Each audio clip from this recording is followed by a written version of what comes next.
যদি কোনো ছেলেকে বলা হয় যে তার প্যান্টের চেন খোলা, তাহলে সে তার লজ্জায় সাথে সাথেই লাগায় ফেলে।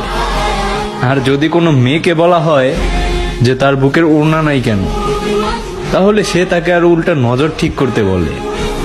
তাহলে কি এইখান থেকেই আমরা ধরে নিব যে মেয়েদের থেকে ছেলেদের লজ্জাটাই বেশি?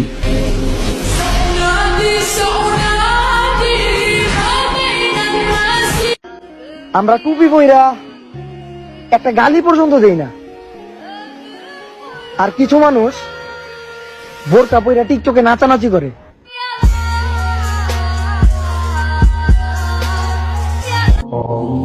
অল্প বয়সে দাড়ি রাখা আর অল্প বয়সে পর্দা করা, এই দুটো কাজ করতেই পরিপূর্ণ ঈমান লাগে।